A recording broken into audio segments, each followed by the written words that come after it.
که امروز میخوایم با هم شروع بکنیم یکی از برنامه‌های خیلی خیلی مهم کامپیوتری هستش. اگر تا حالا دنبال کار گشته باشین دیدین تسلط به ورد و اکسل همیشه مطرحه. بچه‌ای هم که حالا رشتهشون حسابداریه یا بعداً قراره کارهای حسابداری بکنن حتما باید تسلط کافی رو برنامه اکسل رو داشته باشن. قراره یه سری محاسبات و یه سری کارا رو تو این برنامه انجام بدیم. برای باز کردن برنامه اکسل میام روی این نوار پایین قسمت سرچ مثل بقیه برنامه‌ها حرف ای و ایکس رو که من تایپ بکنم برنامه اکسل اینجا آشکار میشه. خیلی از گزینه‌هاش دقیقاً مشابه برنامه وردمون هستش. خب من از یه صفحه خالی استفاده میکنم. به کل یه فایل اکسل میگم ورک بوک. به فایلای ورد میگفتیم داکیومنت. به پاورپوینت چی میگفتیم؟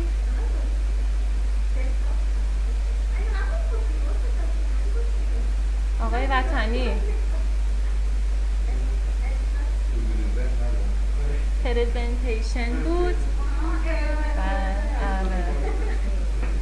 بعد به کل فایل اکسل ما میگیم ورک بوک که هر ورک بوک ما از چند تا شیت تشکیل شده. میتونم شیتاشو بیشتر بکنم و یا کمتر بکنم. خب بعد میبینی کلا سلول ما داریم دیگه، چیزی به عنوان سطر کامل نداریم مثل برنامه ورد. اگر کنترل رو نگه دارم با فلش رو به پایین آخرین سطر رو نشون میده. 1,048,000 خورده سطر داریم و حدوداً 6,000 تا هم ستون داریم. پس محدودیتی برای ورود اطلاعات وجود نداره. اگر جدولتون انگلیسی بود که از سمت چپ به راست شروع میکنیم به نوشتن. اگر نه جدول من فارسی بود میام تو سربرگ پیج لیاوت گزینه شیت رایت تو لفت. میبینین جهت صفحه عوض شد. بعد از سلول آ1 شروع میکنم به نوشتن اطلاعاتی که میخوام. هیچ وقت از وسط خونه شروع نکنید یا از مثلا حرف ام و ال و اینا شروع نکنید. دقیقاً از سلول آ1 شروع کنید. هر جایی هم من کلیک بکنم اینجا آدرسش رو برام میزنه. مثلا الان بخوام برم تو سلول ام مثلا 90 تایپ میکنم اینتر رو میزنم. دقیقاً منو میبره به همون قسمت. یه نوار فرمول نویسی هم داریم که تو برنامه ورد نداشتیم. اگر قرار باشه من فرمولی بنویسم این قسمت بالا به صورت خودکار برام تایپ میشه. سربرگ فایلش تنظیمات، باز کردن فایل جدید، باز کردن فایل های اخیر و سیو ها رو داریم. پرینت هم که تنظیمات پرینتمونه. عین همون چیزایی که تو برنامه ورد داشتیمه. باز اگر جایی سوال داریم بگیم که مجددا توضیح بدیم. رمزگذاری روی فایل هم اینجا هستش. خب تو این جدولی که نوشتم من میخوام تنظیم بکنم که برای همشون بیمه 250,000 تومان تنظیم بشه. به جای که این برنامه ورد بیام کپی پیست بکنم اینو، میتونم روی یکی از این عددی که میخوام تکرار بشه یه بار کلیک کنم، بیام این گوشه به اضافه مشکی که فعال شد اینو درگ بکنم. میبینید برای بقیهش خودش محاسبه کرد. برای اینکه اعداد من تبدیل به قالب فارسی بشه کافیه کل محدوده که نوشتم رو انتخاب بکنم، بیام از قسمت سربرگ هوم یه فونت فارسی بهش بدم. میبینین اعداد تبدیل میشه رو قالب فارسی.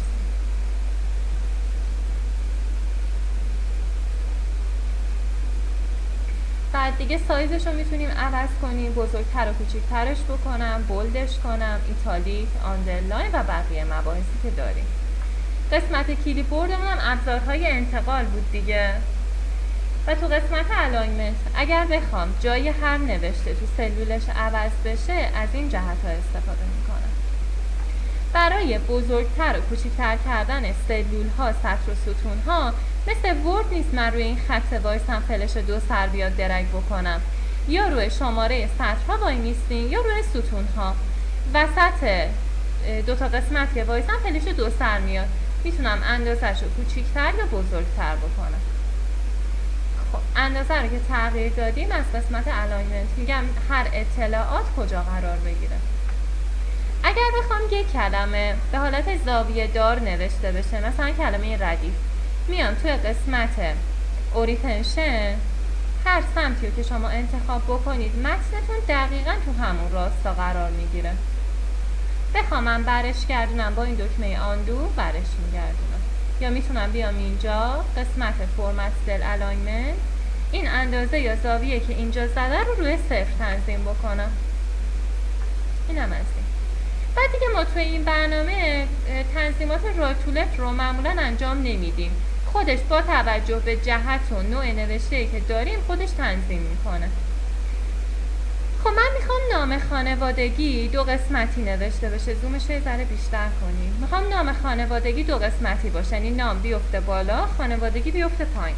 اگر اینتر رو بزنم متن من رو 2 قسمت نمیکنه. توی ورد وقتی اینتر رو میزدیم میومد سطر بعدی دیگه، اینجا میاد سلول بعدی.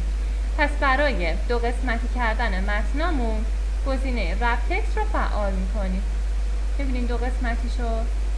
این رپ تکست هم الان ناکنید روی این عمل نمیکنه، تنها زمانی برای من رپ تکست کار میکنه دقیقا ناکنید تو حالت عادی هم نمیاد، اگر جاش کوچیک باشه در این صورت فعال میشه. جایی هم خواستین توضیحات بنویسید، عنوان بنویسید، خونه های خواستین یکی بشه یا ادغام بشه، پایین تر از گزینه رپ تکست گزینه مرج رو داریم که میاد اون خونه ها رو به هم دیگه میچسبونه. خب قسمت بعدی مبحث نامبرمون هست. من رو هر سلولی که کلیک بکنم اینجا قالبش رو نوشته جنرال. با توجه به محتوای سلولتون میتونید قالبا رو تغییر بدین، ساعت بذارین، تاریخ بذارین، درصد بذارین و فرمت های دیگه. من الان میخوام اعدادی که اینجا دارم تبدیل به تومان یا تبدیل به ریال بشه. اعدادی که کلا تو اکسل من کار میکنه بر اساس تومانه. حالا شما دوست داشتین یه صفر اضافی بزنید بشه ریال. خب من این محدوده رو انتخاب میکنم، میام تو این قسمت نامبر، این فلش کناریش رو باز میکنم. چون میخوام عددها رو عوض بکنم میام تو دسته‌بندی نامبر، دسیمال پلیس میشه تعداد ارقام بعد ارشاد. واحد پولی ما دیگه کمتر از تومان و ریال که نیست، ولی مثلا یه کشوری که واحد پولیش دلاره واحد کوچیک‌ترش چیه؟ سنت. آره چون ما واحد خورد نداریم پس من میام این 0 تنظیم میکنم و حتما مورد بعدی رو تیکدار میکنم که ارقام 3 تا از سمت راست جدا بشه. خب اینم که فعال کردم میام رو بخش کاستوم. این قالبی که اینجا هست تو قسمت تایپ نوشته اصلا پاکش نمیکنم، فقط تومان رو به صورت دستی مینویسم.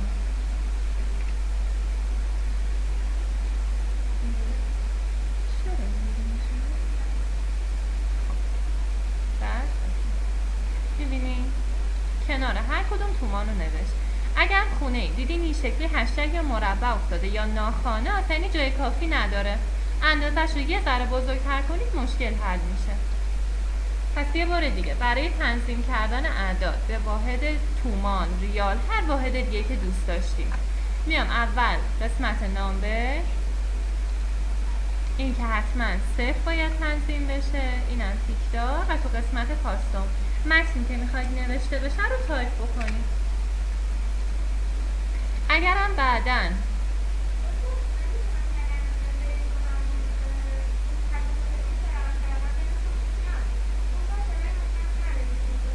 آروم نمیشه، حتی اگر بعدن من یه عددی نوشتم این تبدیل به تومان نشد دیگه. اگر یادتون باشه ما تو برنامه ورد یه دکمه‌ای داشتیم به نام فرمت پینتر. روی یکی از اینا که قالب تومان داره کلیک میکنم، میام روی این سرچ یا فرمت پینتر میزنم، رو عددی که میخوام تغییر بکنه کلیک میکنم.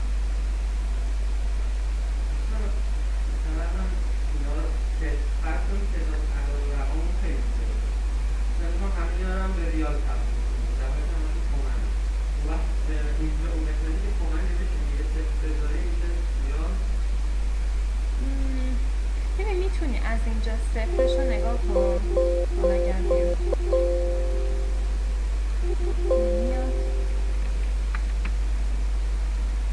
ببین از اینجا معمولا میشه صفر اضافه و کمتر میبینی، ولی تو محاسباتت ممکنه دقیق در نیادش چون بعدن داری صفر رو اضافه میکنی، ولی دستی بزنی 100% درسته. خب اگرم من یه عددی نوشتم خواستم از واحدهای پرکاربرد استفاده کنم، میام تو این قسمت واحدها رو داره، فقط مشکلی که از هر واحدی رو من انتخاب بکنم 2 تا صفر بعد اشار میاره به حالت پیش‌فرض. حتما با این 2 تا مورد میتونم صفر کم بکنم یا صفر اضافه بکنم. یا اگر بخوام عددی که دارم فقط 3 تا جدا بشه، از این علامت کاما استفاده میکنم، با صفرهای اضافیش رو لغو میکنم. یا بخوام علامت درصد بیفته، علامت درصد رو میزنم. یا ممکنه شما ستون تعداد داشته باشید، یه چند تا عدد باشه، بخواین کنارش واژه عدد تایپ بشه، دوباره از همین مسیر باید بریم. یعنی هر چیزی که بخوام کنار متنام باشه همش از این مسیره. حالا جلوتر باز میبینیم. خب سوالی که نیست اینجا. من یه جدولی دارم، حقوق و بیمه و پاداش. میخوام دریافتی هر کدوم از پرسنل رو جدا محاسبه بکنم، ببینم آخر ماه دریافتیشون چقدره. توی برنامه اکسل برای فرمول نویسی حتما اول با مساوی شروع میکنیم. من مساوی رو میزنم، از بین اینا عدد بزرگتر رو انتخاب میکنم. عدد بزرگ حقوق دیگه. نگاه کنید وقتی من کلیک میکنم آدرس سلولش رو برام تایپ میکنه. خب بیمه میخوام کسر بشه، بیمه همیشه کم میشه از حقوق دیگه، پس میشه منهای بیمه و چون پاداش اضافه میشه به اضافه پاداش و در نهایت اینتر. به این ترتیب نوشته شد. دوباره برای قسمت بعدی مساوی حقوق منهای بیمه به اضافه پاداش. البته پاداشون صفره حساب نکنیم خیلی فرقی نمیکنه. پس یا خودتون دونه کلیک میکنید یا آدرسش رو تایپ میکنید. الان حقوق ستون سی دیگه، درسته؟ ردیف 5. بیمه کم میشه، ستون دیه ردیف 5. پاداش جمع میشه ستون ای ردیف 5. پس یا به صورت دستی تایپش کنید یا انتخاب بکنید، تو هر حالت قابل قبوله. اگرم کنار فرمولی همچین لکه سبزی افتاد، یعنی این یه تفاوتی با بقیه داره. کافیه من اینو باز بکنم، دکمه ایگنورش رو بزنم یا قبل از اینکه ایگنور کنیم یه بار چک بکنیم ببینیم چه فرقی میکنه. تو همه فرمولا من پاداش رو در نظر گرفتم، اما اینجا چون پاداش صفر بود و حسابش نکردم برای همین لکه سبز افتاده. حواسش به همه چیز هست. خب اینم از این قسمت. توی این قسمت تو شیت دوممون ما یه سری کالاها رو ثبت کردیم و سود کلش رو به دست آوردیم. من قبل از قیمت خرید گزینه اینسرت رو میزنم، یه دونه ستون جدید دیگه به نام تعداد وارد میکنم.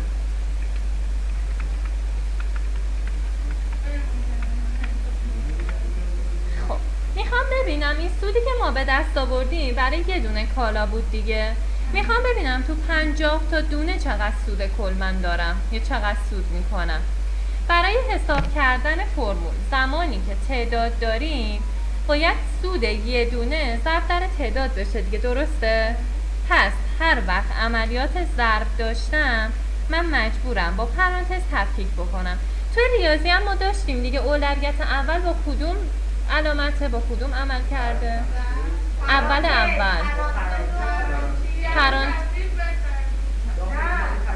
پرانتز دیگه بعد توان اولویتش کجاست؟ پس پرانتز توانه، بعد دیگه ضرب و تقسیمه با جمع و تفریقه. اگر همش توی یه سطح باشن، مثلا همشون جمع و تفریق باشه، پشت سر هم انجام میدیم. اما وقتی که یه ضرب یا تقسیم داشته باشن با جمع و منها، مجبورم با پرانتز تفکیکشون بکنم. پس اینجا میشه تعداد ضرب داره، پرانتزم رو باز میکنم میشه فروش منهای خرید منهای مالیات. اون ستاره ضربه تو صفحه کلیدتون داریم. ضربه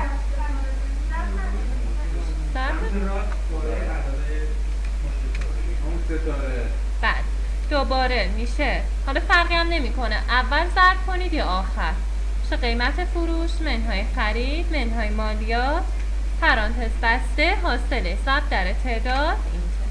به همین ترتیب بقیه رو حساب میکنیم. پرانتز شیفت و 0 و 9 بالا دیدی؟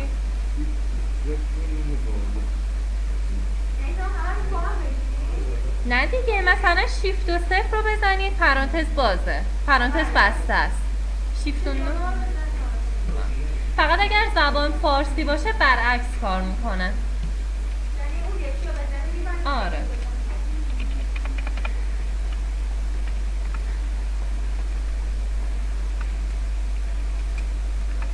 خب تو قسمت اضافه کاری هم به ازای هر ساعت اضافه کاری که وایسن 35,000 تومان بهشون میدیم. این چیزایی که اینجا هست بر اساس ساعته. برای اینکه به جای تومان واژه ساعت نوشته بشه میام تو این قسمت نامبر حالت جنرال رو میزنم. اوکی. این از اون حالت تومان بودن در اومد. یه بار دیگه میام اینجا، کاری که بعدش ندارم، میخوام همین اعداد باشه، نمیخوام چیزی جدا بشه و اینا، فقط میام توی کاستوم جلوی این مورد جنرال یا تایپ ساعت رو تایپ میکنم. میبینین جلوی ساعت رو نوشت. حالا با وجود اضافه کاری اگر بخوام دریافتی رو حساب بکنم میشه مساوی حقوق منهای بیمه اضافه کاری اضافه میشه دیگه به اضافه پرانتزم رو همینجا باز میکنم، میگم این 15 ساعته ضرب در 35,000 تومان.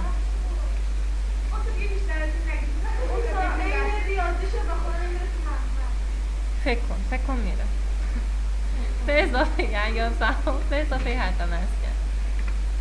پس چرا دیگه؟ اول نکن حقوقو که میزدیم، منهای بیمه رو میزدیم، اضافه کاری که جمع میشه، فقط این عدد نیست ساعته. پس من مجبورم ساعتی که کار کرده رو ضرب در 35,000 کنم. خب بعد میگم حاصلش.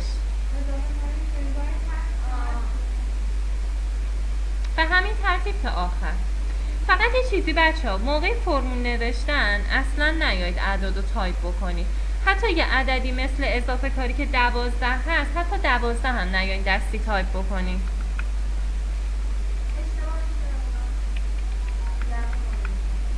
نه بهتون میگم چرا. به اضافه ایازده‌ها به اضافه حد مسکن 35,000 تومان بین همه پرسنل ثابته دیگه، پس من اینو دستی میزنم. ولی اگر بعدن یادم بیفته که این 12 ساعت کار نکرده، مثلا 2 ساعت کار کرده، من اگر بیام اینو ویرایش بکنم این دریافتیم به همون نسبت کمتر و بیشتر میشه.